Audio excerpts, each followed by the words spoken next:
दोस्तों, अगर आपको लगता है कि बाहुबली मूवी की सबसे बड़ी गलती एक ही झटके से देवसेना की जंजीर तोड़ देना है, तो आप बिल्कुल गलत हैं। क्योंकि बाहुबली मूवी में इससे भी भयंकर गलतियां हैं, जिनका खुलासा आज हम इस वीडियो में करने वाले हैं। तो चलिए शुरू करते हैं। उससे पहले अगर आप प्रभास सर के फैन हैं, तो कमेंट में रेड हार्ट भेजिए, और अगर आप रॉकी भाई के फैन हैं, तो कमेंट ग्रीन हार्ट से भर जाना चाहिए। दोस्तों, अब आप एक बार इस क्लिप को सुनिए। शिवा कहता है, माँ, मैं आपको बचाने आया हूँ। मैं आपको छुड़ाने आया हूँ माँ। लेकिन सोचने वाली बात है, इसे तो अभी तक पता ही नहीं था कि ये इसकी माँ है, तो ये पहले ही माँ कैसे कह रहा है। सोचो सोचो, और कुछ समझ में आए तो हमें भी बताना। अब आप यहाँ देखिए, राजमाता बाहुबली को बचाने के लिए अपनी पूरी जान लगा देती है, लेकिन बेचारी ये चेक नहीं करती कि ये बच्चा नहीं बल्कि प्लास्टिक का गुड्डा है।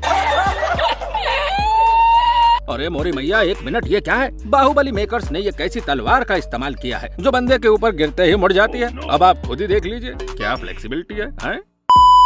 राजमाता के हाथ में केवल बच्चा है, लेकिन इन्होंने ये कैसा जादू किया? यहीं से चाकू निकाल लिया। हायला, ये तो जादू हो गया। दोस्तों, इस वीडियो में साफ साफ दिखाई दे रहा है कि जंजीर को देवसेना ने अपने हाथ में पकड़ा हुआ है, लेकिन फिर शिव उसे इतनी तेजी से खींचकर क्यों फेंकता है? अरे भाई, ये तुम्हारी माँ है, आराम से खींच सकते हो, या उसे बोल भी सकते थे कि माँ, इस जंजीर को नीचे फेंक दो। पर नहीं, इन्हें तो हर जगह बाहुबली की पावर दिखानी है।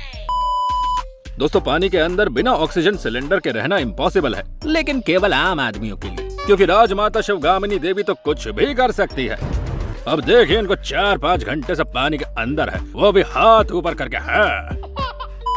हमारे बाहुबली को प्यास लगी थी, इसीलिए वो नदी से पानी पीने आता है। हालांकि अब तक ये नदी का पानी बिल्कुल साफ दिखाई दे रहा था, पर जैसे ही बाहुबली नदी में हाथ डालता है तो एक लाश तैरकर ऊपर आ जाती है, और जैसे ही बाहुबली खड़ा होता है तो पूरी नदी लाशों से भर जाती है। भाई, मुझे एक बात समझ नहीं आ रही कि ये लाशें पहले ऊपर क्यों नहीं आई? हाँ, किस चीज का इंतजार था?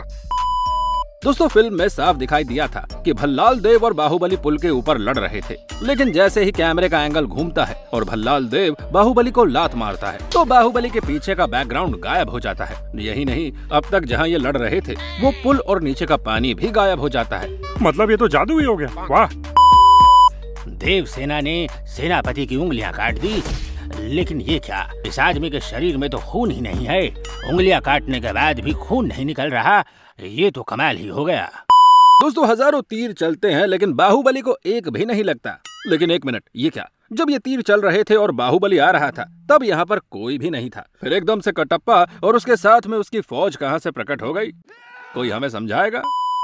भाई, यहाँ साफ दिखाई दे रहा है कि महारानी के पैर बुरी तरह से जख्मी हैं, लेकिन जैसे ही डॉक्टर कमरे में लाकर इनका चेकअप करता है तो महारानी के पैर एकदम सही दिख रहे हैं। भाई, लगता है उस टाइम पर कुछ ज्यादा ही फास्ट इलाज होता था, है?